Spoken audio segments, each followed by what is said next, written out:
everybody, and welcome to another edition of Ljubljana Talks, here live at IMEX 2025 in Frankfurt. And with Gorazd, we are doing a traditional wrap-up of IMEX with two lovely guests. Of course, Carina Bauer from IMEX, the CEO of IMEX Group, and Petra Stušek, the CEO of Ljubljana Tourism. The two ladies that have become kind of a signature wrap-up of IMEX and Ljubljana Talks in this regard. Thank you very much for being with us. We've heard that this IMEX here in Frankfurt was a record-breaking IMEX in many ways. We've seen so many fascinating topics, contents, and also, the vibe here on the show floor is just fascinating. Can you tell us a little bit more about what you've achieved this year? Yes, of course. Yeah, no, as you say, it's our biggest show floor to date in terms of our exhibitors. But I think what is more important, you're right, is the vibe of the industry, because we always say that we just represent the industry. And so it's really good to see that there are so many buyers here from so many countries with really solid business as well. And that's really the main thing that we've heard on the show floor. We have more buyers than last year, but even more meetings per buyer, and that they're coming with real solid business. That's the main thing, really. And as you say, I think there's a lot of positivity as well in the industry. This is tough times in the world, so we can't get away from that. So it's really amazing and very good to see that our industry is strong and adaptable, and maybe more adaptable than it's ever been, because we've been through so much over the last 20 years, and we know that we are strong and that we can adapt. So that's great. We have a feeling after all these 3 days that this is a golden era of our industry. So Petra, what are your impressions about this year's IMEX? I'm a little bit frustrated to start with because I don't have enough of time to hear everything and to talk to everyone. But the real feeling is, to my a little bit of surprise, there is a lot of optimism flying around. Like Carina said, there's a tough times, and whoever I talk to is very optimistic about the near future. Let's talk about the near future first, a little bit more than the distant future. And it's not only about the resilience; it's really this belief how this branch really helps keep the society not only sane, but moving forward, helping developing the societal angle of humanity. And this is what the events industry or meetings industry, working together with universities very strongly, is about. And meetings here are booming with optimism, because everyone wants to chip in, and that to me is a really big takeoff from this year's IMEX, and a really good news, which I'm super happy about. I will actually continue with a question for you, Petra. When talking about trends, IMEX is a kind of lackmus about the industry. I guess everybody kind of feels what is going on, what the trends are. You are a member of ETOA and the ETOA board and the council. We recently had a meeting in Ljubljana of ETOA. You were a part of that. Could you tell us a little bit what the trends are in Europe, and what is it that you see coming forward? Yeah, I am a part of the ETOA council, and in the meeting that we just, 2 weeks ago or so, we had in Ljubljana, we covered a lot of topics, but one of them was, again, also to my little surprise, was opening the new horizon, also to me as the DMO or destination leader.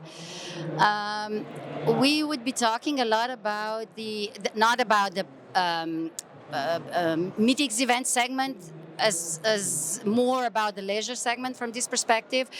What does the group tourism mean for destinations? Usually it's taking when the not so good thing, in a sense of coaches coming in, not sustainable, big groups. And there was a new horizon opened. Why why precisely this is sustainable. You know, that groups are coming in with one vehicle and not 50 vehicles, that they are kept together. Yes, if they're too big, they need to make two groups of them, but it's kind of a new angle of sustainability from the tourism groups. But that can also translate to meetings industry, you know, from the incentive perspective, for example. So yeah, these are. I mean, there is still talk about sustainability, but from a different angle, which is again good news. Yeah. We kind of noticed that with Gorazd as well, because every time we do Ljubljana Talks, there are certain topics that kind of are. There's a green or a red line between them. And this year, especially here at IMEX, we spoke a lot about personal well-being, about creating healthy environments, wellness, and just creating a better industry to be more successful, also in a form of advocacy. Carina, would you agree that this is actually, in a way, a topic that has been really present here at IMEX this year? Yes, definitely. I mean, the topic of well-being has been growing, I think, or the understanding of it. But yes, absolutely. We see it even in the use of our spaces that we provide for well-being at the show. You know, we've been doing that for over a decade, and usually, usually these things take a few years to gain traction. This year, our well-being room maybe has been too busy because, you know, it needs to be quiet in there. But really, I suppose the point is that I think that people really understand that when they go to an event or when they design an event, they need to design for the whole person. If you are a person that likes to party very hard, that's great, but other people need to have downtime during the day. And this idea and the work that we have done as an industry over the past few years to really focus on how to design more inclusive events that include well-being and that include making space for people of all types to come and really be able to get the most out of the event in the way that works for them. So for some people that's a run, for others it's a 10-minute nap, for others it's looking at the food that they're eating, or maybe a mixture of all of those. I think that's really what the key is.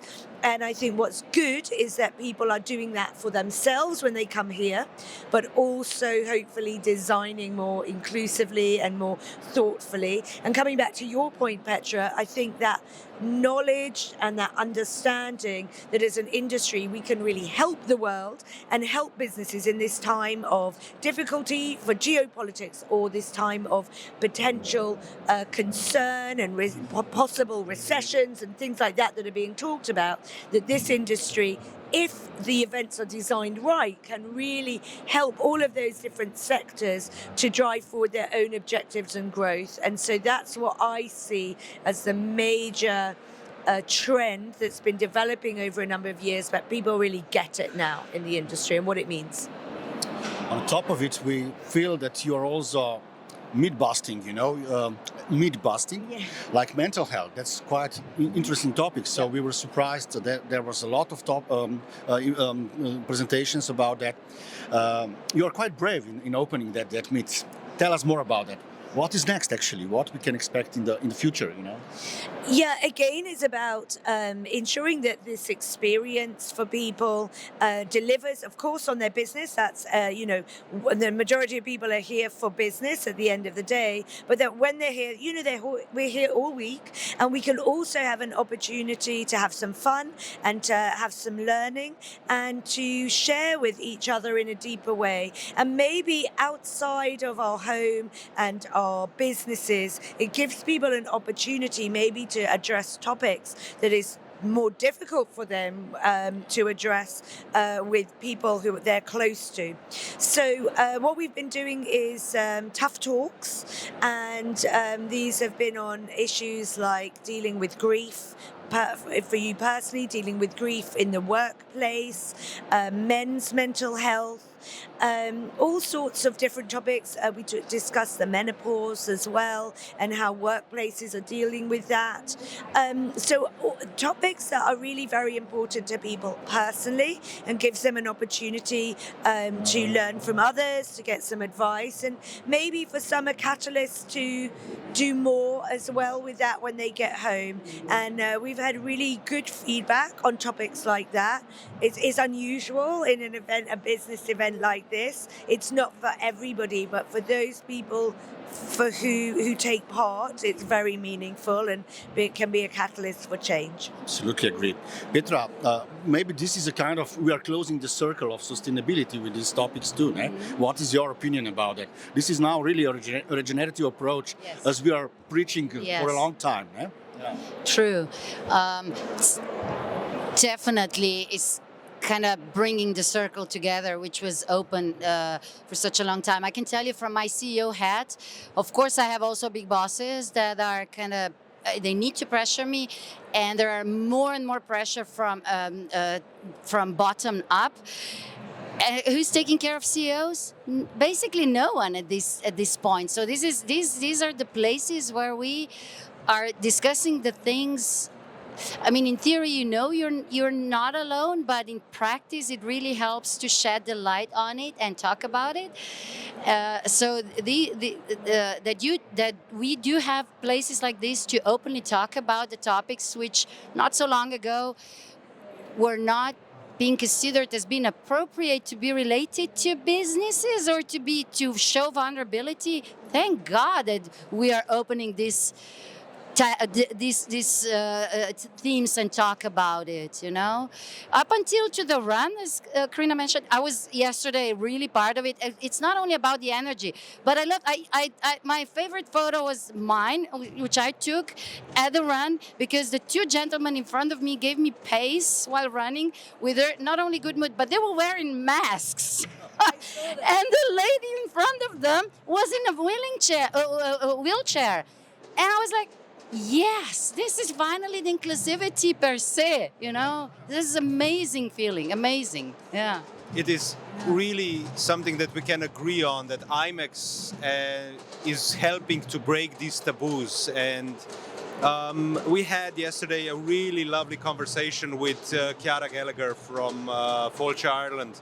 And they were here presenting their new strategy, and even their minister came. And she said that the process of getting this new strategy started actually about 3 years ago, when their minister went to the policy forum that is taking place each year here. You are both involved with the policy forum, of course, and this mitigation and, of course, the advocacy for the industry is extremely relevant. What would be your takes from the policy forum from this year? I'm going to hand that to Petra, because I wasn't in the talks. I was on the show floor, so I can talk about the forum, but I'll let Petra answer first. Okay. My biggest take out from the forum was one sentence which really says a lot, and that is, you either create your table with the menu that suits you, or you are part of the menu and are going to be eaten by the environment. But the forum itself is really a really valuable tool from many angles. I mean, there were politicians, but also other policymakers, and the politicians were.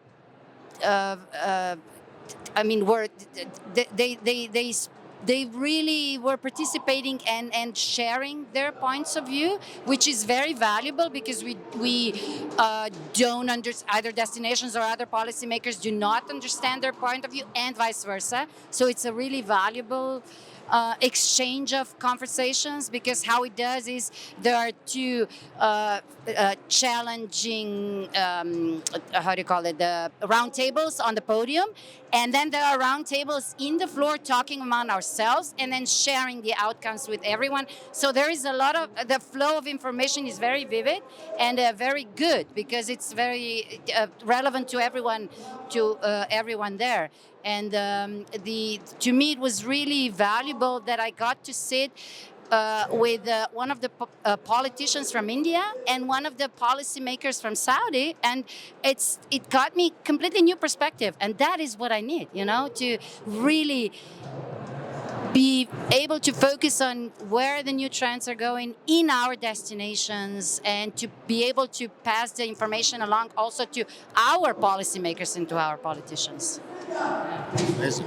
Well, one question I will repeat from the last session we had last year.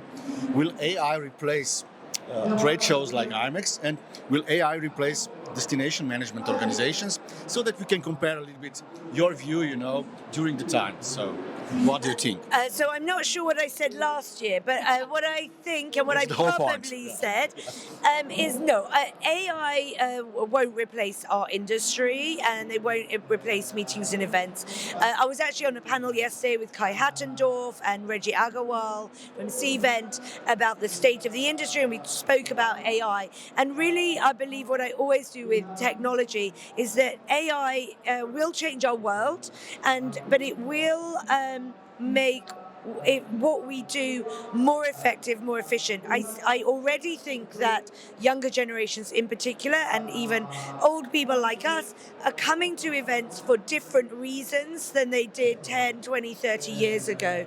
And that's driven by technology. That's driven by the fact that we can get a lot of information online.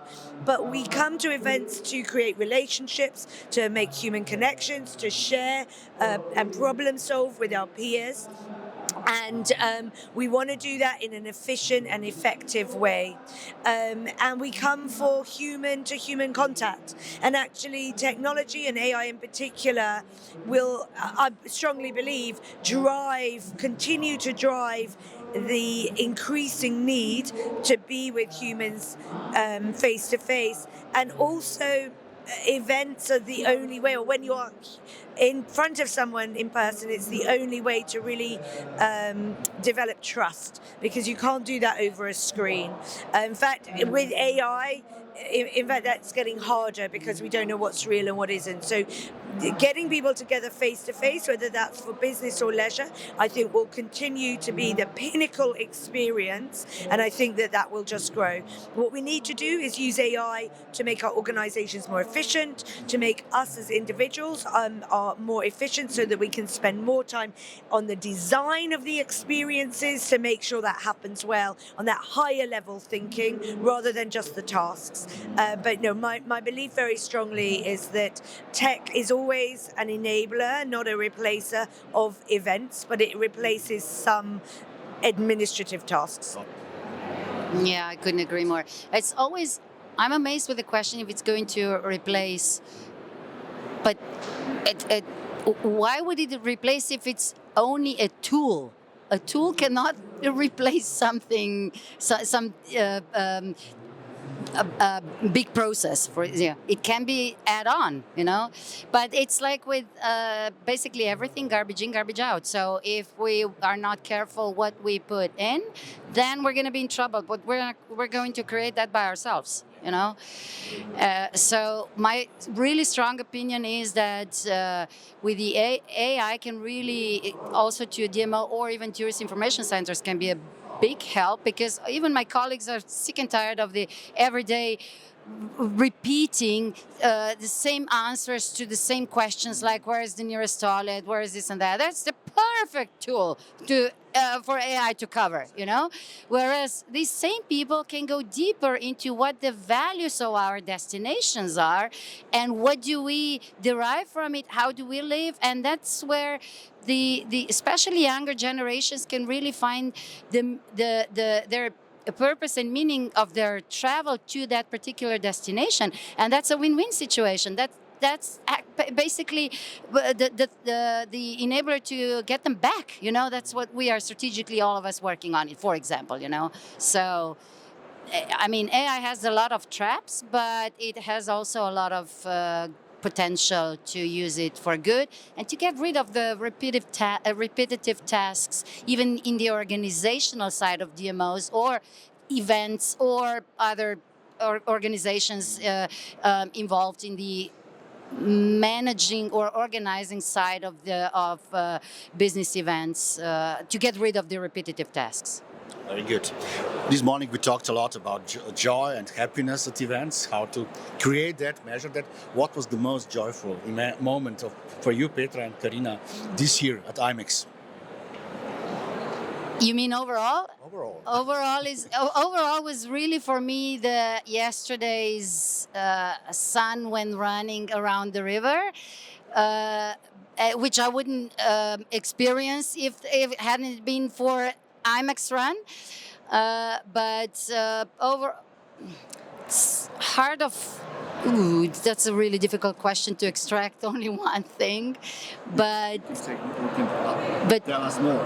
yeah, but to catch up with for example, I mean the things that are happening outside of this area, because here our minds are more focused, very tasks oriented. But for example, all the meaningful conversations I had yesterday on a patio of opera, that's again one of the greatest takeout for me, Yeah, like Petra, it's hard to pick one thing. Obviously, as the organizer, always the first morning is a joy, when the show floor is pristine and then everybody is, flowing into the show. It's always, many times that you do that, whatever event you organize, that's always a joyful moment to see everybody meeting each other and being excited to be here and seeing the show floor just kind of instantly fill up and this energy starts. So that's always joyful. Really, the gala dinner last night at the Opera House was fantastic. Like you say, we had a beautiful evening outside on the terrace. That was very special.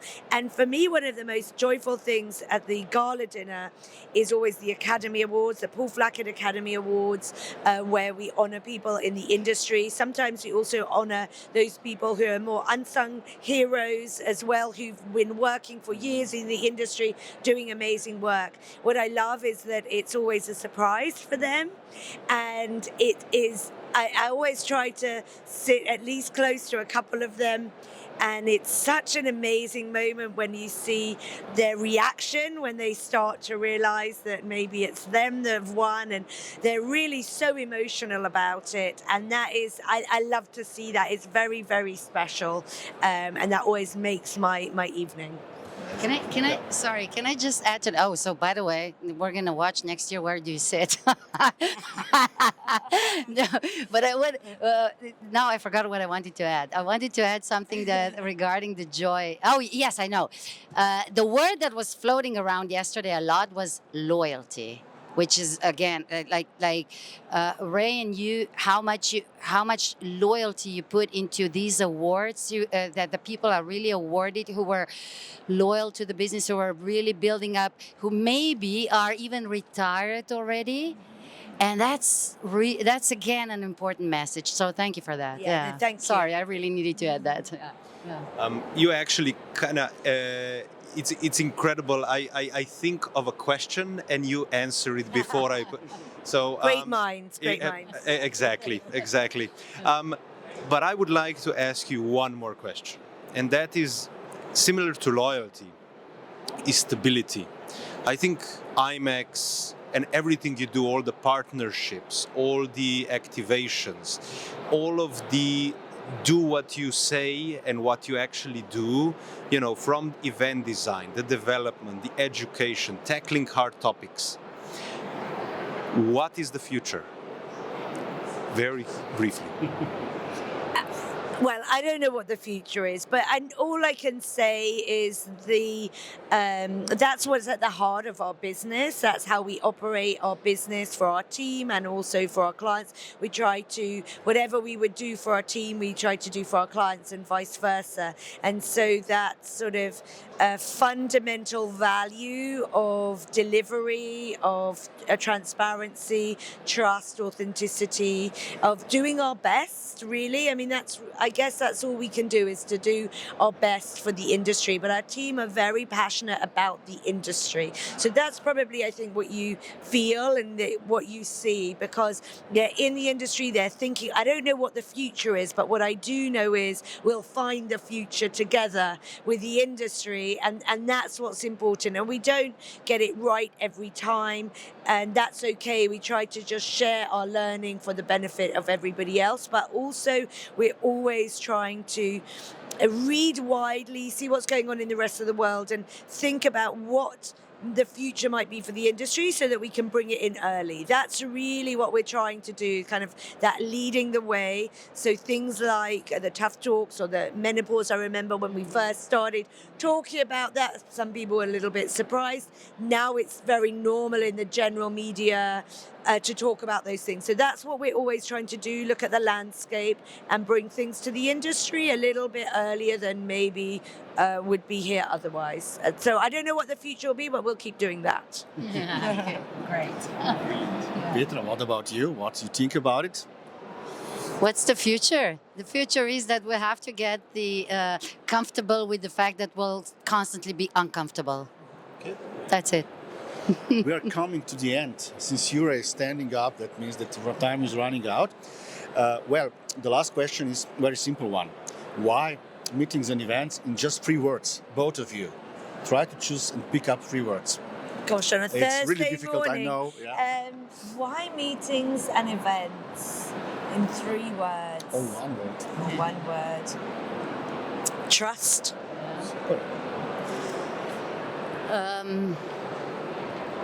For me, is really